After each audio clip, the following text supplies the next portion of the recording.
Hello, welcome to CivilNet. I am in Dilijan at the UWC school, a newly opened international school that will have its official opening in the coming days, and we will be speaking with the founding head, John Puddefoot.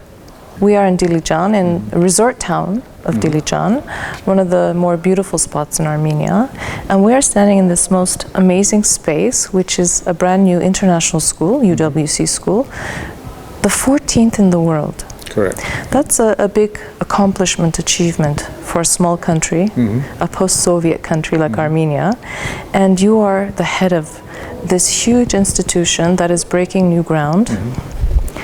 I want to talk about the students, the countries, the demographics, but before we do that, I want to hear your impressions. Setting up a new school, you've worked in India, you've worked in Sri Lanka, you're from the UK, you've worked there. You've been in education 30 years. 30 years. How has it been so far?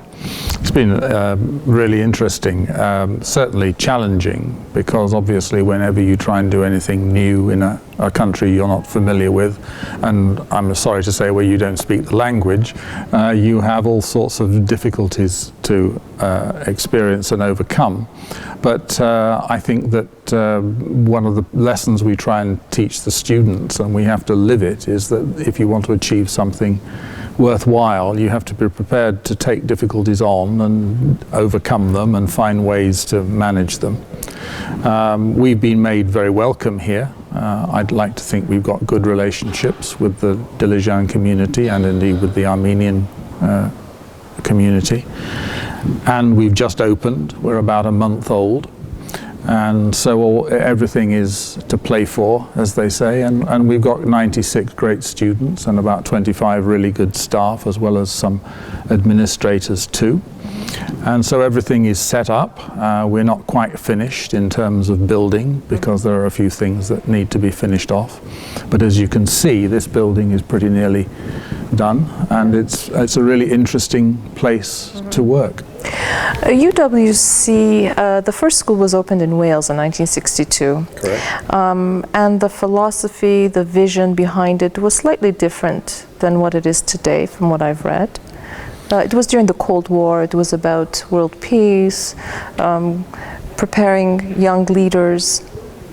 Today, there are 14 such schools around the world. What is the philosophy of UWC today?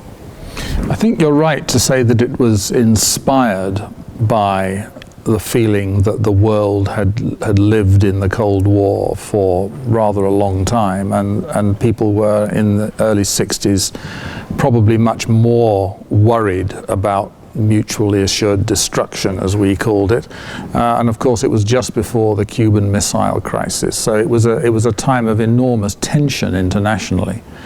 But I'm not sure that I would agree that the basic philosophy or mission has changed. I think it's just that rather than addressing issues of global destruction, we now try to address issues of rather more local antagonism. I mean, I think it's probably the case that there are now more smallish wars in the world than there were during the Cold War, because the whole disintegration of the structure of the world has changed that geography, and we know, sadly, that there are an enormous number of countries, many of them represented by students here, who are still engaged in wars, and of course for those involved, those wars are immensely disruptive and destructive and tragic. 96 students from 50. Just under 50, about 48 countries. There's a reasoning behind that as well. I mean, this school could have housed 96 Armenian students, but that's not the vision. Why incorporate all these? And is there a specific quota for regions, for example, from post-Soviet countries, from Europe, Africa, Asia? How does it work? Well, we're at liberty to set the quota ourselves. So we made the decision to offer 10 places to native Armenians. We made the decision to offer 10 to Russians, 2 to Georgians, and so on. And so altogether we have getting on for 30 people who either as a first or second language would regard Russian as one of the languages that they communicate in. But then in addition to that, we have students from all over the world, so that we have really quite a large number from Latin America. Spanish is actually a larger number of native speakers than English speakers. Here, yeah, which is interesting. But no, you're quite right. I mean, right along, the philosophy of the UWC has been to bring students together from different nationalities. And that was true in 1962, and it's true now. And sometimes deliberately to bring people together from countries that are not necessarily at a governmental level getting on particularly well. Yes, that's right. Is there anybody from Azerbaijan? I'm just curious, or Iran? There isn't. We tried, but we were not successful. Right. We do have some students from Turkey, and we also have students from other countries where there is tension at a national level. And I think it's fair to say that the students get on very well with one another wherever they are from, even if their governments are in the process of fighting something out between them. You know, just for our viewers, this is a 2-year certificate program, a 4-year high school diploma.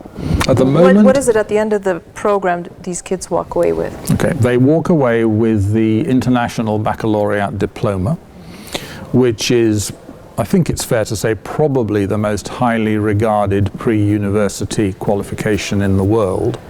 And it will entitle them to apply, in the sense that it obviously won't give them a place, but it will entitle them to think of themselves as sensible, realistic, strong candidates for even the best universities in the world. And they will do that for 2 years. Later on, we will extend the age range downwards, so that we are anticipating in about 3 years' time taking students who will be from roughly 13, 14-year-old in grade 8, and then they will stay with us for longer. But at the moment, it's a 2-year program. I was reading that over the course of the decades of its existence, I think something like 140,000 students from 180 countries have participated or have studied at UWC schools across the world. I don't know if you know offhand. I mean, I'm assuming that the acceptance rates to some of the best universities are quite high for those students who graduate from UWC. Yes, I think that's true. I'm not sure that your 180,000 is right. I think we reckon to have about 50,000 who have actually graduated from United 180 countries. Yeah, from pretty much every country in the world. Yes, and when they apply to university, for 2 reasons, they are generally highly regarded. The IB as a qualification is very highly regarded, as I've said, but also United World College students tend to be the kinds of students who will take initiatives. We encourage them, for example, to set up their own societies and clubs. If there's an issue that they care passionately about, we encourage them to get involved in it. We're obviously new, so we're just in the process of setting much of this up, but we have a model United Nations, which I'm sure will become a major feature of the school in the future. And students are already very, I suppose, passionate about things like the environment, about sustainability, about not wasting resources. And that's exactly as it should be. And those are the sets of values that we encourage them to have. And just as a final question, you know, education is based on meritocracy, we hope, in most countries of the world.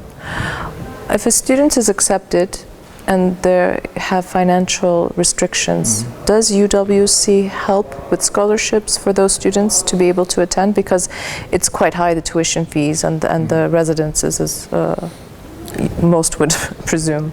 Yeah.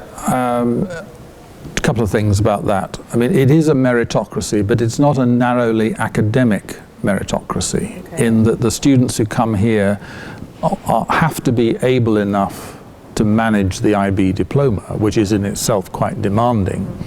But we are looking for a much broader range of qualities than just academic excellence. So we're looking for students, as I just said, who are passionate, who have an ambition to try to change the world for the better in some way. It doesn't mean that they have to think of themselves as politicians, just that they have to think of themselves as having responsibilities that go beyond themselves. So that's partly what we would mean by the meritocracy of the school. And that's how we select students, not just academically, but on the basis of a broad range of qualities that they can have. In terms of the way the academic program and the non-academic program work, and in terms of the way students are selected later on and move on into higher areas of education, they are as varied as students can possibly be. The financial position is fairly complicated because the UWC itself doesn't have any money except the money that is raised through the colleges, much of which is given by donation. So as a new college, we had to provide a very substantial proportion of our fee, our anticipated fee income from scholarships and donations. That means, however, that because we had to put that funding in place before we were accepted by the UWC movement, that we are able to support students to a very high level, almost, but not quite entirely, irrespective of what their social or economic background is. So the phrase that we try to drum into people is that we try to accept students irrespective of their ability to pay the fees, and then to give them scholarships on the basis of demonstrated need.